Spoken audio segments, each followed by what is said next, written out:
नमस्कार। मैं वीके शास्त्री अपने चैनल के माध्यम से आप सभी दर्शकों का बहुत बहुत स्वागत करता हूं। शनि होंगे 5 गुना बलवान। जी हाँ, 12 मई से 17 जून 2023 के बीच का समय ऐसा होगा जब शनिदेव महाबली होंगे।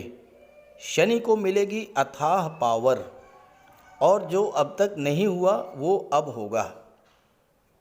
शनिदेव ने 17 जनवरी को राशि परिवर्तन किया था और पूरे 30 वर्ष बाद राशि परिवर्तन करके अपनी मूल त्रिकोण राशि कुंभ राशि में गोचर किया था।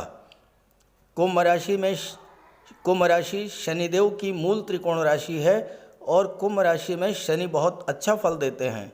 लेकिन आप लोगों के लगातार कमेंट्स आ रहे थे कि शनि कुंभ राशि में आ तो गए लेकिन अपना फल क्यों नहीं दे पा रहे हैं। तो आप ये समझें कि कोई भी ग्रह अपना पूरा फल तभी दे पाता है जब वो अंश बल से मजबूत हो, मित्र ग्रहों का सपोर्ट मिल रहा हो, मित्र के नक्षत्र में गोचर कर रहा हो।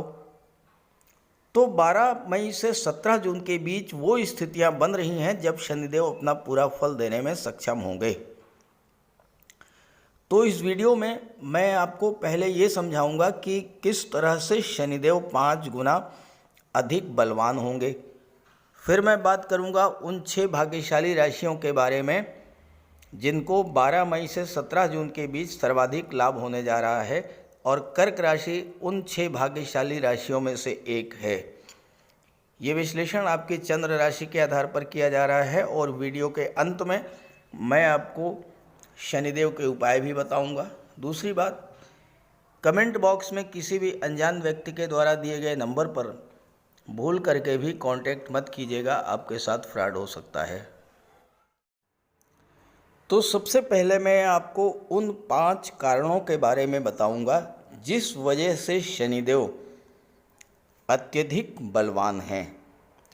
देखिए, कोई भी ग्रह जब उसका अंश बल 12 डिग्री से 18 डिग्री के बीच होता है तो वो सर्वथा बलवान होता है। अब ये मैं 12 मई के स्थिति आपको दिखा रहा हूँ। शनिदेव का अंश बल आप देखिए, 12 मई को शनिदेव का अंश बल है 11 डिग्री 58 मिनट, यानी 12 डिग्री के आसपास है। तो शनिदेव अत्यंत बलवान स्थिति में हैं। शनि के मित्र शुक्र का अंश बल भी 11 डिग्री 3 मिनट 52 सेकंड है, यानी कि शनि भी शुक्र भी अत्यधिक बलवान है। राहु का अंश बल 9 डिग्री है, राहु भी लगभग युवावस्था में ही है। और शनि के मित्र हैं बुध, और बुध का अंश बल आप देखिए 11 डिग्री 57 मिनट। तो यानी शनि स्वयं में तो बलवान ही हैं ही, शनि के जो मित्र ग्रह हैं वह भी बलवान हैं। ये तो स्थिति है 12 मई की। अब आप देखिए 17 जून की स्थिति।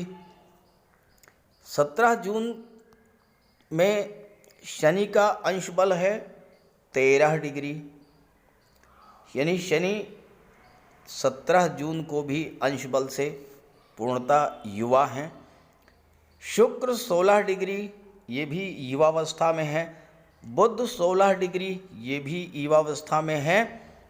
राहु का अंश बल थोड़ा कम है। तो शनि के जो मित्र हैं वो और स्वयं शनिदेव 12 डिग्री से 18 डिग्री के बीच इनका अंश बल रहेगा 12 मई से 17 जून के बीच। हालांकि शनिदेव 17 जून के बाद भी अंश बल से बली रहेंगे, लेकिन 17 जून को शनिदेव वक्री हो जाएंगे, इसलिए उस पर चर्चा नहीं कर रहा हूँ। पहला बिंदु तो ये हुआ। दूसरा जो बिंदु है वो ये है कि शनि का गोचर अपनी मूल त्रिकोण राशि में हो रहा है, अपनी मूल त्रिकोण कुंभ राशि में। अब आप यहाँ देखिए, ये जो कुंडली है इस कुंडली में 11 लिखा हुआ है। 11 का मतलब कुंभ राशि। तो शनि का गोचर कुंभ राशि में, अपनी मूल त्रिकोण राशि में। तीसरी बात शनि का गोचर अपने मित्र राहु के नक्षत्र शतभिषा नक्षत्र में हो रहा है और राहु के नक्षत्र में गोचर करते हुए शनि अत्यंत बलवान है। तीसरी बात, इस गोचर काल में शनि और शुक्र में त्रिकोण का संबंध बन रहा है। शुक्र का गोचर मिथुन राशि में, शनि का गोचर कुंभ राशि में। यहाँ से आप काउंट कीजिए 1 2 3 4 5। शनि से पंचम पर है शुक्र और शुक्र से नवम पर है शनि। तो जब दो ग्रह त्रिकोण पर होते हैं तो दोनों एक्टिवेट होते हैं, दोनों पूरा फल प्रदान करते हैं। तो शनि भी और शुक्र भी दोनों ही अपना पूरा फल प्रदान करेंगे। और जो अंतिम महत्वपूर्ण बात है वो ये है कि शनि और राहु में 3-11 का संबंध बन रहा है। शनि से तीसरे स्थान पर है राहु और राहु से 11वें स्थान पर है शनि। 11वां स्थान क्या होता है? 11वां स्थान होता है लाभ का। तो राहु शनि को लाभ प्रदान करेंगे। तीसरा स्थान क्या होता है? पराक्रम पुरुषार्थ का। तो शनि राहु के पराक्रम पुरुषार्थ में वृद्धि करेंगे। तो इस तरह से ये 5 कारण हैं जिसकी वजह से शनि महाबली होंगे। पहली बात, अंश बल 12 से 18 के बीच। दूसरा, शुक्र से त्रिकोण पर।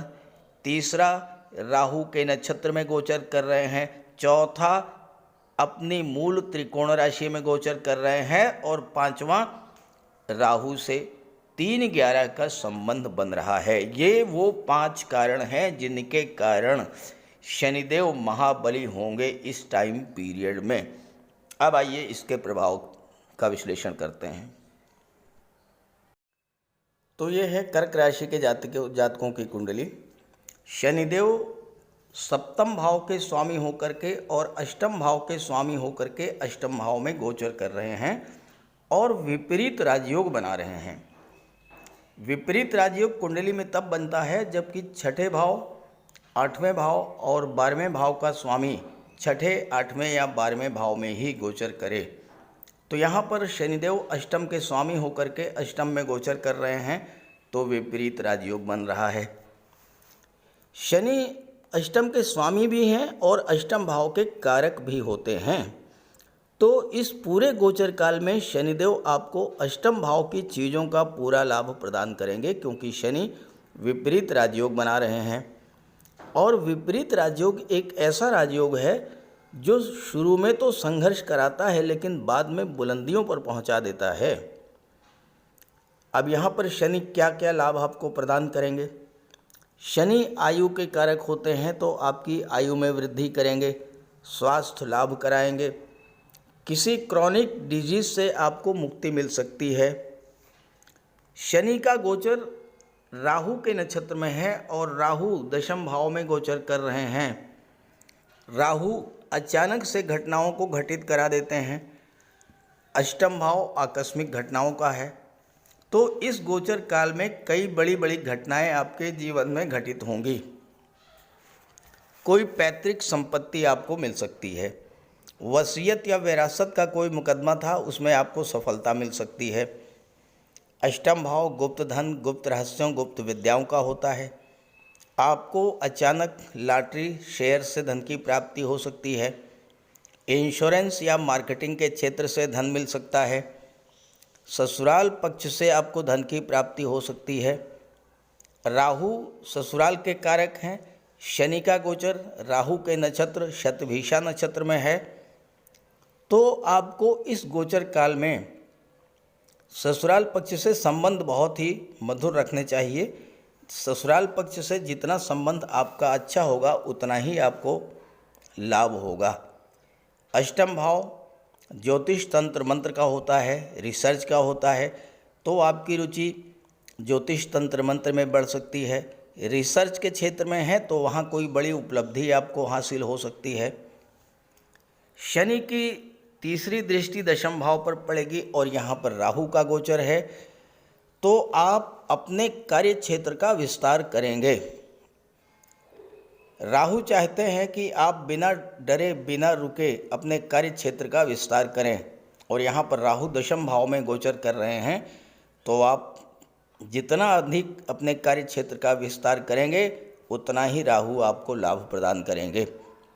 खास करके अगर आप रियल एस्टेट या प्रॉपर्टी डीलिंग का कार्य करते हैं, कंस्ट्रक्शन का कार्य करते हैं, बिल्डर हैं, आर्किटेक्ट हैं, बिल्डिंग मटेरियल सप्लायर हैं, किसी भी निर्माण करने वाली संस्था से आप जुड़े हुए हैं, तो यहाँ पर आपके कार्य का विस्तार तो होगा ही, धन की प्राप्ति और धन का संचय और निवेश भी होगा, क्योंकि शनि की दृष्टि धन के भाव पर और राहु की दृष्टि भी धन के भाव पर पड़ रही है। तो धन का संचय भी होगा और धन का निवेश भी होगा, परिवार का विस्तार होगा, यानी कि या तो किसी सदस्य का विवाह होगा और या फिर संतान की प्राप्ति होगी। अगर आप अष्टम भाव की चीज़ों से जुड़े हुए हैं, जैसे कि शेयर ब्रोकर हैं, कमीशन एजेंट हैं, इंश्योरेंस के क्षेत्र से, ऑडिट और टैक्सेशन के क्षेत्र से या रिसर्च के क्षेत्र से जुड़े हुए हैं, तो ये समय कार्य क्षेत्र के विस्तार और धन कमाने का है।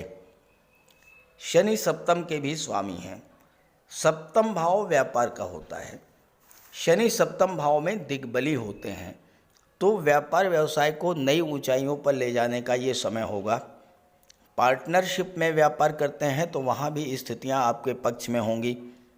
हालांकि सप्तम के स्वामी होकर के अष्टम में गोचर कर रहे हैं, तो आपको जीवन साथी के स्वास्थ्य का विशेष ध्यान रखना होगा। और चूंकि शनि की दृष्टि पंचम भाव पर पड़ेगी, शनि की दशम दृष्टि पंचम भाव पर पड़ेगी, तो प्रथम संतान की तरक्की के मार्ग खुलेंगे।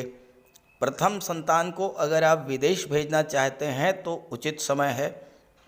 पारिवारिक जीवन में यदि कोई कटुता थी, क्लेश था, गलतफहमी थी, वो दूर होगी। हालांकि स्वास्थ्य का ध्यान रखना होगा। पिता, बॉस या सीनियर अधिकारियों से मतभेद हो सकता है, क्योंकि राहु भ्रम पैदा करते हैं। ऐसे में आपको शांत रहना है। मन को शांत रख करके विचार करेंगे तो सही दिशा मिलेगी। व्यापार के क्षेत्र में बड़े बड़े बिजनेस टाइकून से आपके संबंध मधुर होंगे और आपको उसका लाभ मिलेगा। एक विशेष लाभ आपको ये भी होगा कि अपने जीवन साथी जो किसी कारण से आपसे दूर रह रहे थे, वो आपके पास आकर के रहना शुरू कर देंगे। तो ये है शनि का प्रभाव। यहाँ पर शनि से त्रिकोण पर है शुक्र। शुक्र और शनि एक दूसरे को सपोर्ट करेंगे। शनि से पंचम है शुक्र और शुक्र से नवम पर है शनि, नवम पंचम का योग बनेगा। शनि भी एक्टिवेट होंगे और शुक्र भी एक्टिवेट होंगे। शनि का क्या फल प्राप्त होगा ये आपने सुन लिया। अब शुक्र के बारे में बात कर लेते हैं। शुक्र का गोचर 12वें भाव में है और शनि से त्रिकोण पर होने के कारण शुक्र भी एक्टिव होंगे। यहाँ पर शुक्र लाभ के भाव के स्वामी और चतुर्थ भाव के स्वामी होकर के विदेश के भाव में गोचर कर रहे हैं, तो आपको भौतिक सुखों का लाभ प्रदान करेंगे।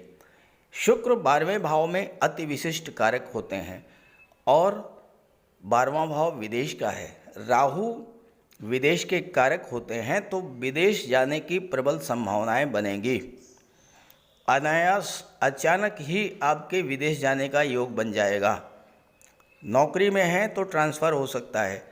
अगर इस समय आपका कार्य व्यवसाय ठीक नहीं चल रहा है तो आप स्थान परिवर्तन करके देखिए, या विदेशों से या किसी विदेशी कंपनी से ऑनलाइन जुड़ने से भी आपको लाभ होगा। नौकरी के लिए अगर आप प्रयासरत हैं तो आपको किसी मल्टीनेशनल कंपनी में, किसी विदेशी कंपनी में भी जॉब मिल सकती है, कंप्यूटर कम्युनिकेशन और मैनेजमेंट के क्षेत्र में, क्योंकि 12वें भाव के स्वामी हैं बुध, और बुध IT सेक्टर, कंप्यूटर, कम्युनिकेशन के कारक होते हैं।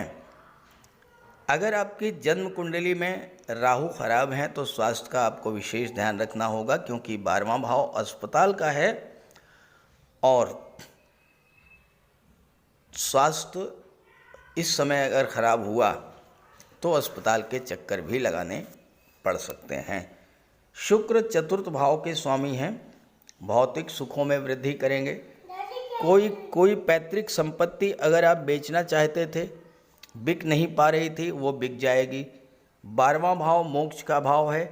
राहु आपके अंदर की शक्तियों को जागृत करेंगे। क्या सही है क्या गलत है इसकी आप पहचान कर पाएंगे।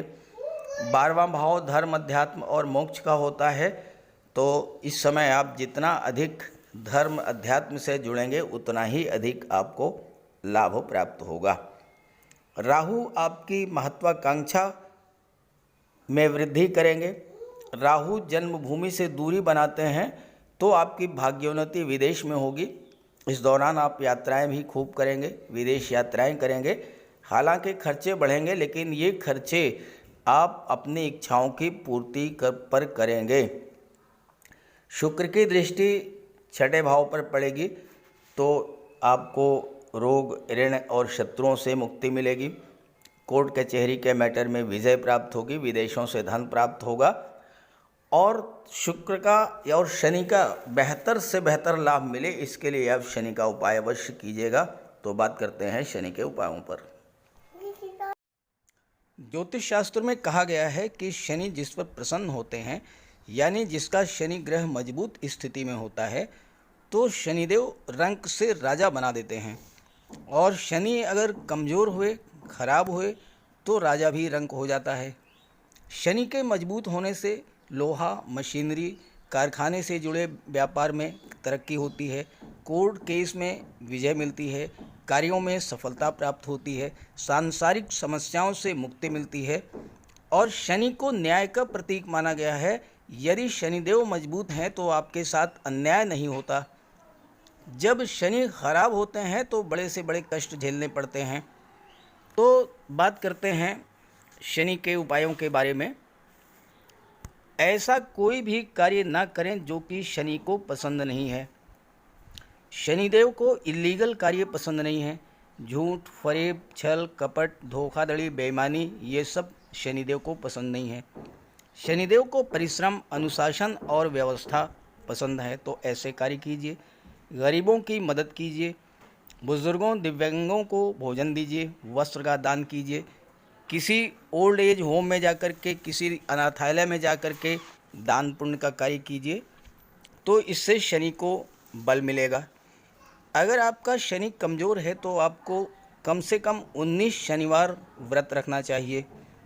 और इसके साथ साथ शनिवार के दिन एक कटोरी में सरसों का तेल लेकर उसमें अपना चेहरा देखिए और उस तेल को किसी को दान कर दीजिए। इसके अलावा शनिवार के दिन एक पात्र में जल, दूध, चीनी, काला तिल और गंगा जल ये रख लीजिए। इसके बाद पश्चिम दिशा की ओर मुँह करके पीपल के वृक्ष को अर्पित कर दें। इससे भी शनि को बल मिलता है। शनिवार के दिन उड़द से बनी पंजीरी, पकौड़ी, चीला, बड़ा ये सब खाना चाहिए। सरसों के तेल में बने भोज्य पदार्थ ग्रहण करना चाहिए। इससे शनि ग्रह को ताकत मिलती है। केले का भी आप सेवन कर सकते हैं। और शनिवार के दिन कंबल, जूता, चप्पल, लोहा, काले कपड़े और नारियल जटा वाला ये भी आप दान कर सकते हैं। सरसों का तेल का दान कर सकते हैं। और अगर शनि कमज़ोर है तो आपको नीलम धारण करना चाहिए, लेकिन इसके लिए किसी आप योग्य ज्योतिषी की मदद ले लें। तो ये सब उपाय आप करेंगे तो आपको बहुत बड़ा लाभ मिलेगा। नमस्कार।